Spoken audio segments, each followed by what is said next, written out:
All right. Good afternoon, everyone. We are going to speak about integrated CMS memory solutions with AI and caching services today. I'll be speaking a little bit on the FPGEM benchmark that Meta has, and Klas here is going to continue with the caching services. Um, so we all have seen this graph, AI memory wall. This is a famous paper that's out there for a while now.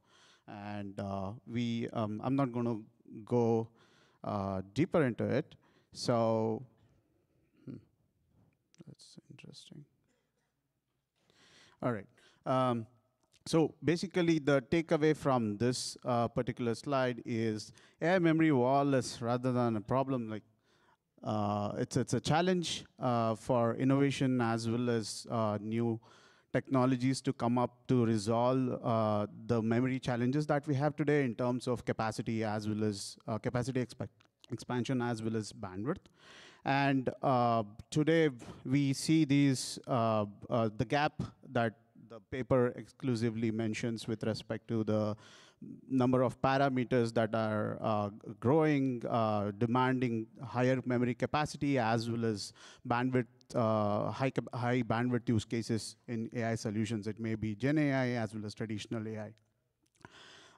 The right side, to your right, you can see, so typically in other words, what we can say is, as and when there is capacity increase or accelerator capacity increase, we can say data scientists have delivered like bigger models and they are able to do more work. So we don't want the hardware to be the limit. We need to basically see what are the challenges, how can we innovate in these spaces.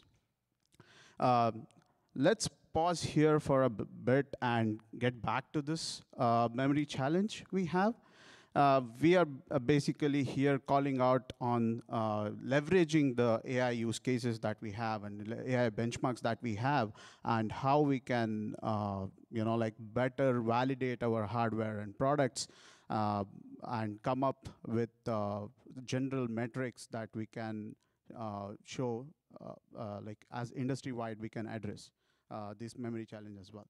So we'll dive into FPGEM, which is Facebook general multiplication. And this is a high performance kernel library that we have optimized for server-side inference.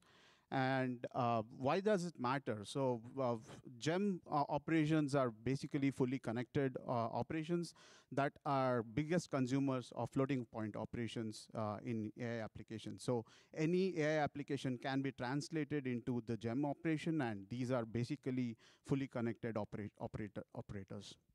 So, specifically to this, the split table embedding benchmark is basically that represents like the batched embedding workloads, where we are we are basically representing different use cases such as recommender systems as well as natural language processing.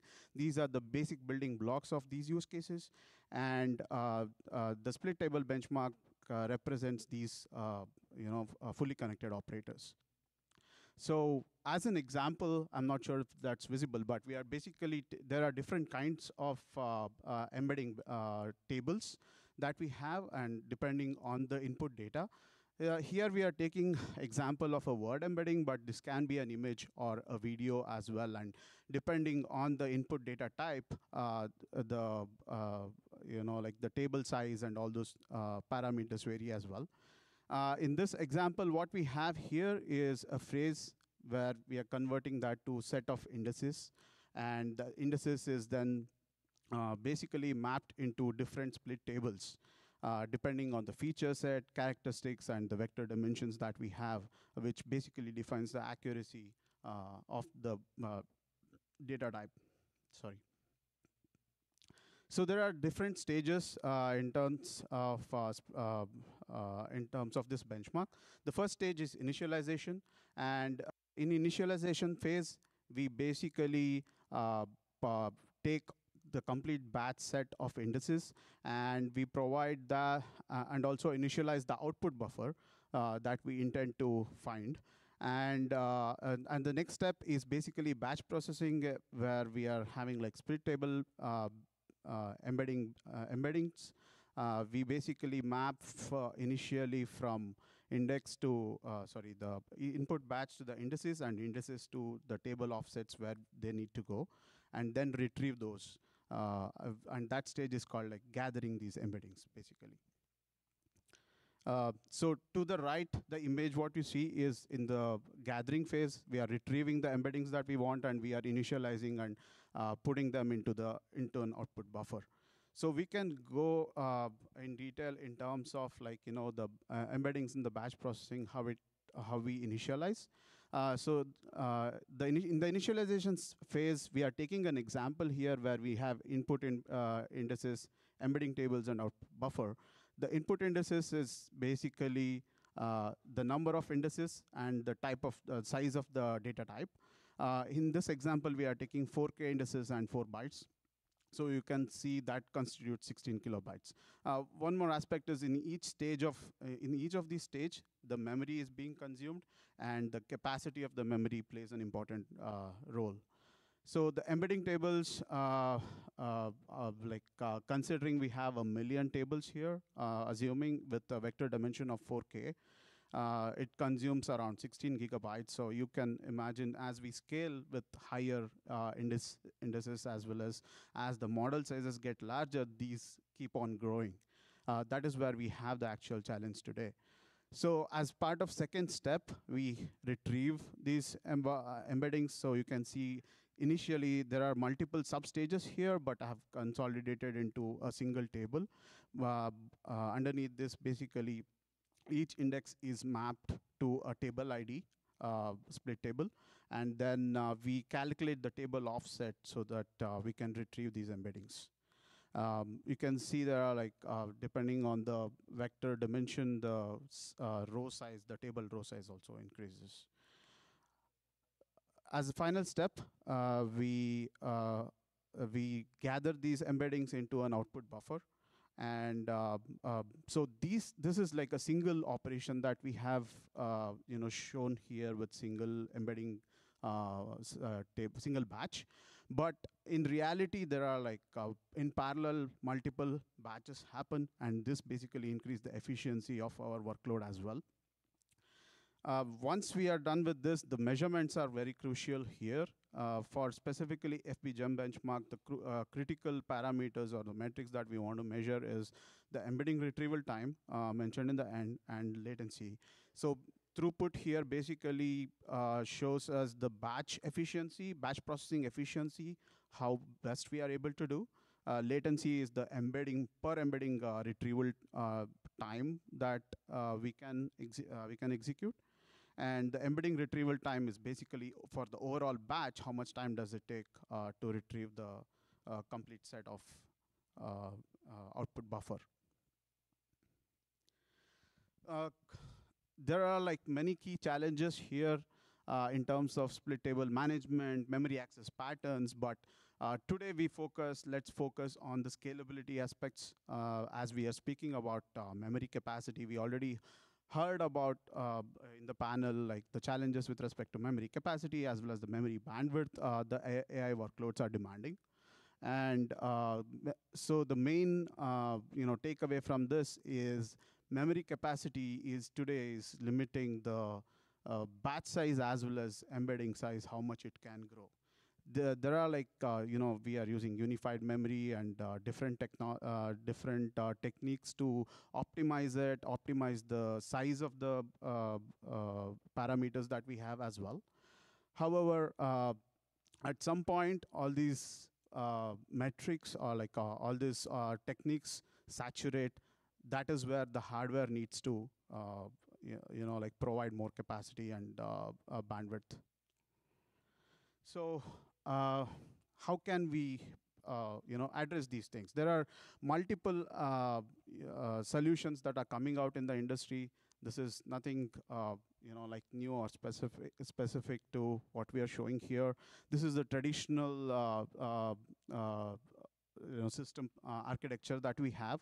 Here we have like main memory and the GPU HBM memory, which stores embedding tables, indices, as well as the output buffer today across the memory as a unified memory, or however we basically operate it. So industry is also exploring with respect to memory expansion native to CPU. We have been looking into this as well, and the second tier memory, which can store some cold embedding tables so that we can access fast and efficiently. I've put a star on PCIe because, as discussed, like PCIe has limitation in terms of how it can scale. So that interconnect can be anything in reality. It need not be restricted to PCIe. Similarly, if we have an architecture where the memory is shared, like there are new architectures coming up with the accelerator vendors as well as the CPU vendors, where the CPU and accelerator can share the memory. Sorry. And the last two here are crucial because we need a scalable, efficient, and long-term solution for the memory, where we can have a second-tier memory for the HBM, for the accelerator, irrespective of the accelerator technology that can scale, that can be more cost-efficient as well as power-efficient. This is something on the long term that works out as a whole, and these technologies needs to be evaluated before it comes to the market, or before like the hyperscalers or other companies start using them as well. So that is where we are calling out to leverage the open source benchmarks that we have. As part of CMS group, we are also going to publish certain white papers on recipes on how to leverage these benchmarks, how to execute for specific memory evaluations and validation, starting with FPGM, and we will be scaling more with other benchmarks as well. So this is basically calling seeking help from the industry to leverage these benchmarks and provide relevant metrics that people can consume, and it can be time to market can be much faster. With that, I'll hand over to Klas, who will continue on caching services. Thank you. Thank you so much. So my name is Klas Moreau. I'm CEO of Zeropoint Technologies, and I will continue along the lines of looking into relevant benchmarks and data loads. And we will have a particular look at Cachelib. Cachelib is a meta workload where you have several different types of caches all over the system. And this is extremely interesting to have a look at, to both from a memory point of view, directly connected, but also how can you expand the memory further away from there. So the challenge is validating the theoretical gains via experimentation, and then we have a look at the particular cache bench that we will be using today. So the opportunity is the AI memory wall, and we see here that the cold tier application opens the door for improved TCO. We know that the hyperscalers have a must-have requirement on increased memory capacity, and here we have an opportunity with the cold data being highly compressible and cold data bandwidth being a lot smaller than the system bandwidth. And going forward from there, we also recognize that the hyperscalers already today spend significant dollars on software-based compressions. So spending between 3 to 5% of CPU cycles for compression, decompression is of course something that they would like to recover into something that is more useful. And as a response to that, there is a paper presented last year at OCP where there has been a call out for a CXL connected memory expansion. But not only connecting more memory, but connecting more memory more efficiently. And the ask is to add 3 DIMMs per channel, inline memory compression, in order to expand the capacity and the possibility to cache these pages that are read from memory. I mentioned shortly about the cold data and being highly compressible, and how the also cold data is asking for very little extra system bandwidth. So the opportunity that we see is to divide the compressed or divide the DRAM tier into the directly connected DRAM and add another tier beyond that that is compressed. And that could open up a significant opportunity. So this OCP paper that I mentioned was highly specified with respect to latency requirements, particular compression algorithms. And the compression algorithm asked for was LC4 particularly. Now that is a good algorithm, it's well known, it's well tested, and it's also compatible with software alternatives. So beyond that, there is also an opportunity to add potentially more latency efficient algorithms. And that is what I'm going to talk a little bit more about here. So this is what it would look like. You could have a compressed tier combined with an uncompressed tier, and this would all be combined in the CXL memory controller. So what we have done from Zeropoint is to read this specification and make a product out of it.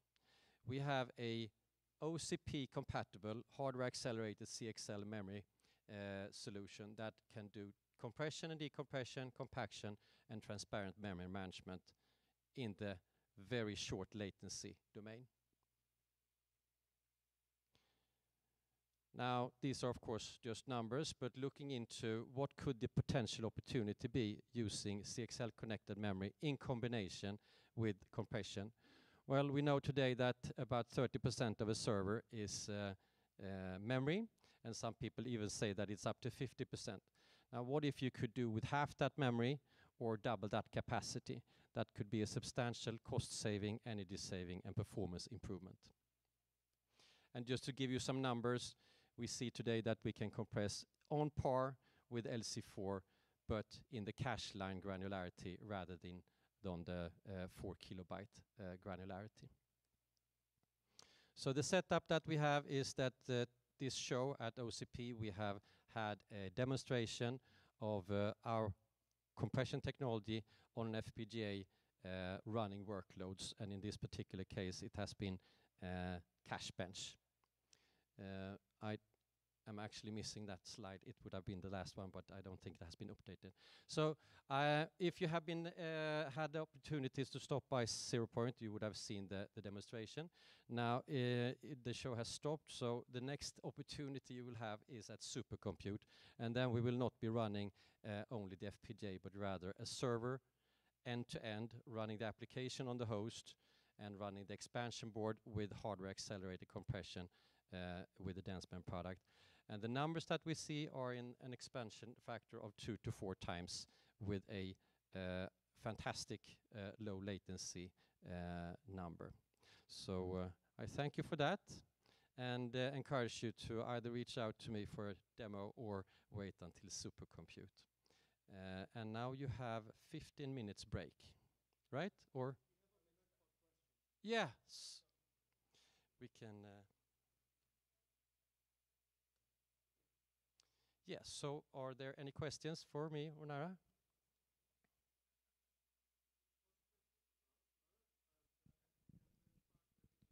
Yeah, that work is just beginning, or do you have results also? Yeah, we do have results on different platforms. We will, like along with the white paper, we plan to release that normalized benchmark results as well. Okay. And then Klas, for your part, quick question. Do you need DCD in order to expose the variable capacity that results from compression? No, we don't need DCD in the first generation, so that's something that we're targeting later. Okay, thanks. Hello.